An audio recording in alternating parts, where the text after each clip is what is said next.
अभी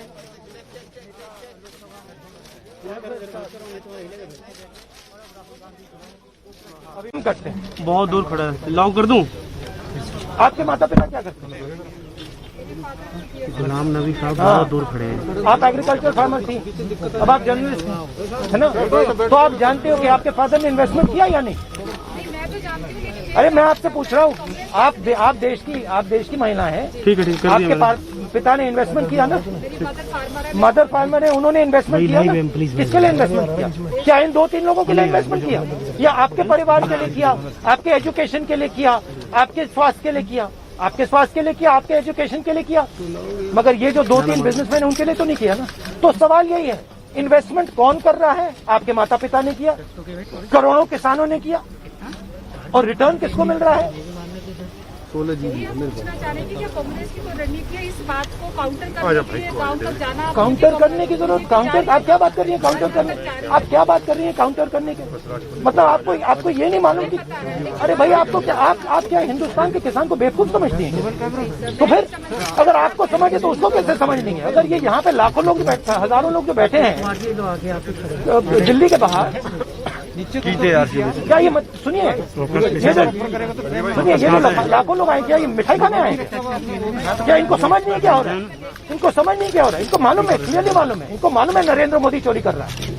इनको मालूम है कि ये दिन भर इन्वेस्टमेंट करते हैं, 24 घंटा इन्वेस्टमेंट करते हैं, और उधर इन्वेस्टमेंट कहीं और जाता है, रिटर्न कहीं और जाता है।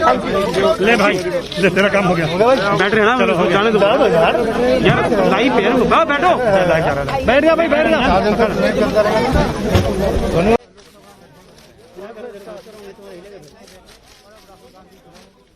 अभी मैं कुछ दिन पहले ऑपोजिशन पार्टीज के लीडर्स के साथ गया, और अब हम कांग्रेस पार्टी के जो सीनियर लीडर्स हैं उनके साथ गए। राष्ट्रपति से हमने कहा कि ये जो कानून बनाए गए हैं ये किसान विरोधी कानून है, और इससे किसानों का जबरदस्त नुकसान होने वाला है, मजदूरों का, किसानों का।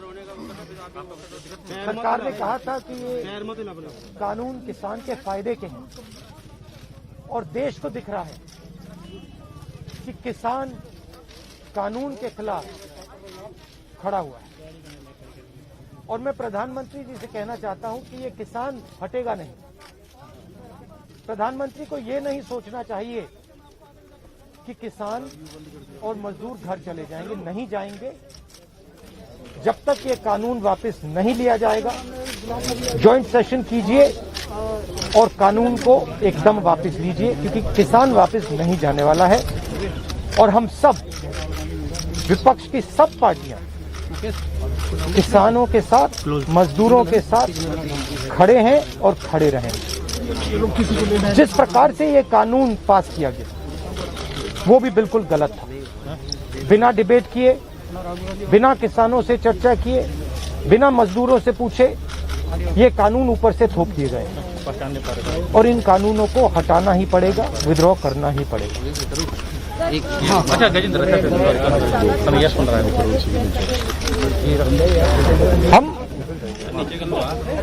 हम 3 लोग राष्ट्रपति के पास गए हैं, बट हम करोड़ों सिग्नेचर्स, कैमरा नीचे करो भाई, हम किसान की आवाज राष्ट्रपति जी को तक ले गए। क्या कर रहा? सर्दी का मौसम है और पूरा देश देख रहा है मैं कॉल करता हूं कि किसान दुख में है, दर्द में है, और मर भी रहे हैं। प्रधानमंत्री को सुनना ही पड़ेगा। और मैं एडवांस में चीज बोल देता हूं, मैंने कोरोना के बारे में बोला था कि नुकसान होने जा रहा है, उस समय किसी ने नहीं बात सुनी, और आज मैं फिर से बोल रहा हूं, किसान के सामने, मजदूर के सामने कोई भी शक्ति नहीं खड़ी हो सकती।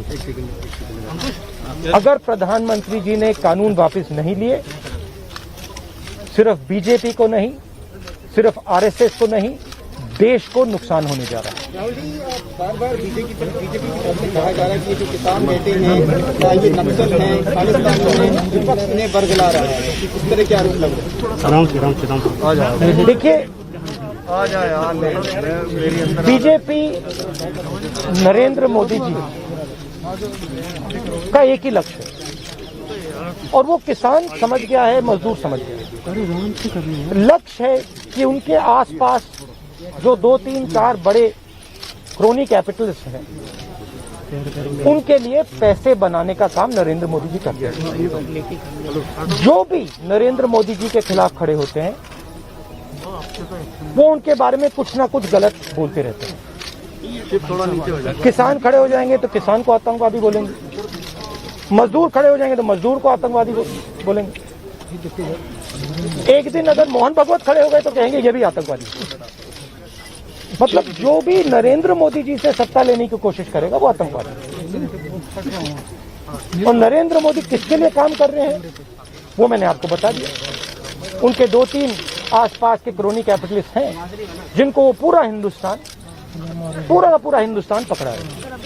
ये reality.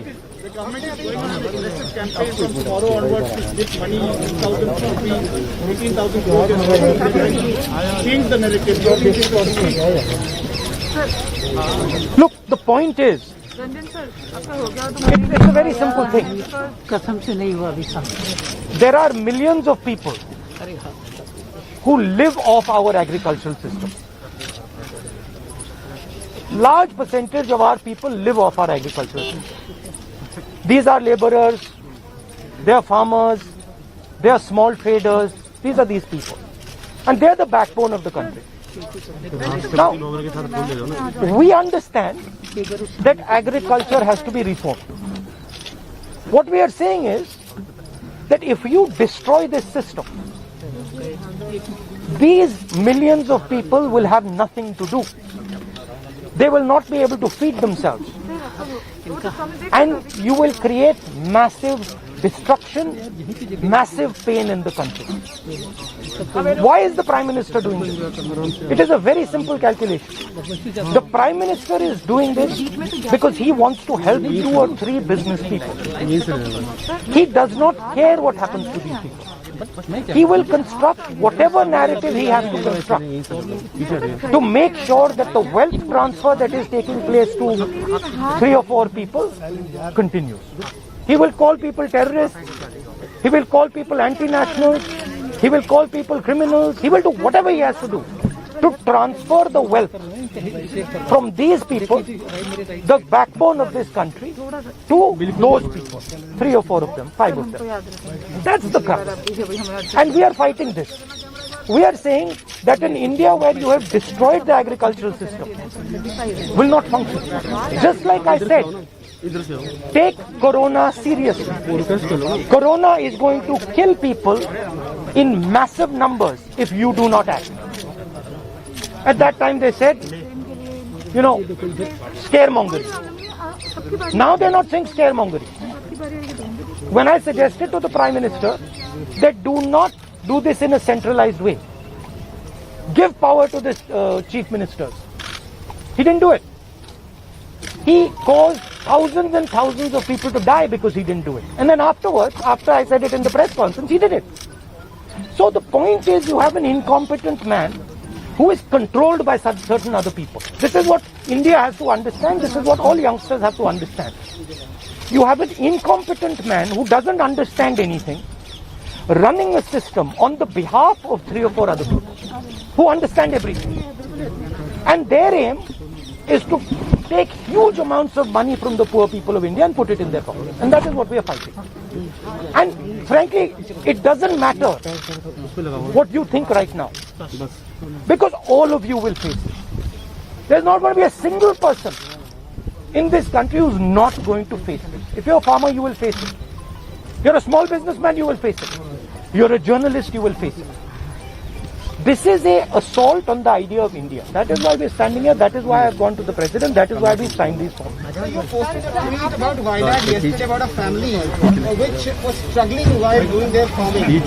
But there are several more instances like this. But the BJP said that this is just Punjab and farmers who are protesting here at the delegate. No other farmer in the country has a problem with that.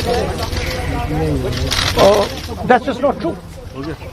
That is just not true. We are not allowed to go out.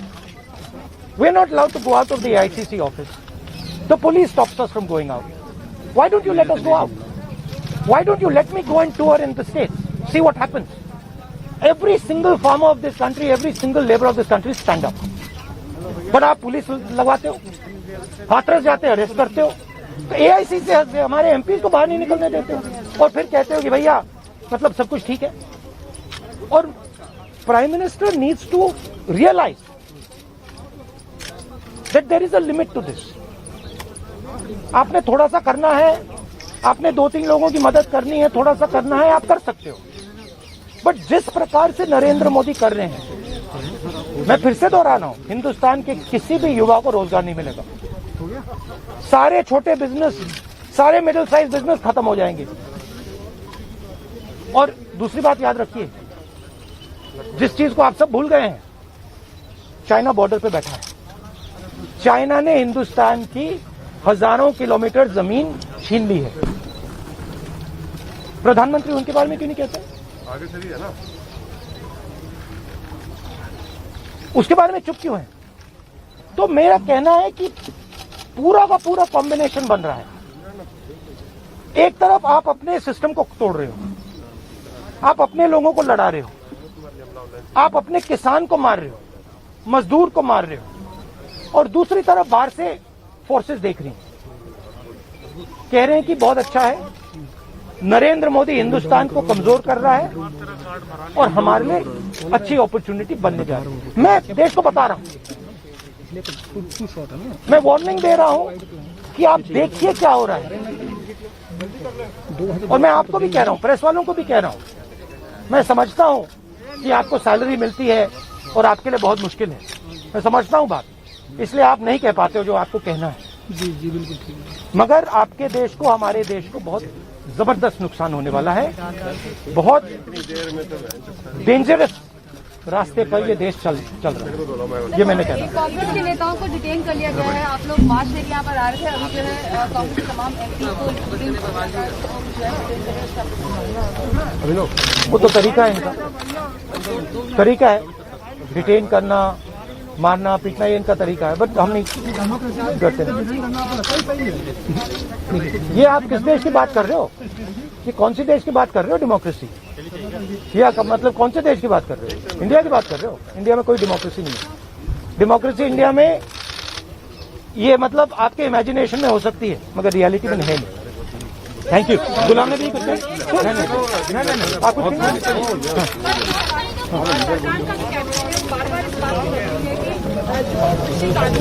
हम sir investment को बढ़ावा देते हैं, बहुत जरूरी है. आप इसको किस तरह?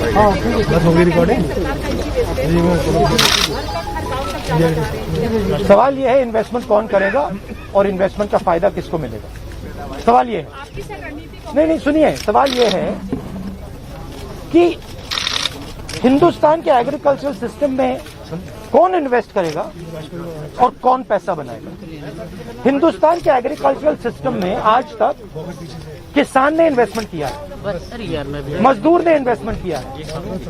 ये जो जवान हमारी सेना बॉर्डर पे खड़े हैं, इनके माता पिताओं ने किया. इन्वेस्टमेंट ये करते हैं और रिटर्न किसको मिलता है? रिटर्न 2-3 उनके उद्योगपति मित्रों को मिलता है. ये पूरा देश जानता है, पूरा देश इस बात को समझता है कि इन्वेस्टमेंट हम करते हैं. बहुत दूर खड़ा है, लॉक कर दूं? आपके माता पिता क्या करते हैं? गुलाम नबी साहब बहुत दूर खड़े हैं. आप एग्रीकल्चर फार्मर थी, अब आप जर्नलिस्ट है ना, तो आप जानते हो कि आपके फादर ने इन्वेस्टमेंट किया या नहीं? अरे मैं आपसे पूछ रहा हूँ, आप देश की महिला है, ठीक है, आपके पिता ने इन्वेस्टमेंट किया ना? मदर फार्मर है, उन्होंने इन्वेस्टमेंट किया ना? किसके लिए इन्वेस्टमेंट किया? क्या इन 2-3 लोगों के लिए इन्वेस्टमेंट किया, या आपके परिवार के लिए किया, आपके एजुकेशन के लिए किया, आपके स्वास्थ्य के लिए किया? आपके स्वास्थ्य के लिए किया, आपके एजुकेशन के लिए किया. मगर ये जो 2-3 बिजनेसमैन उनके लिए तो नहीं किया ना. तो सवाल यही है, इन्वेस्टमेंट कौन कर रहा है? आपके माता पिता ने किया, करोड़ों किसानों ने किया, और रिटर्न किसको मिल रहा है?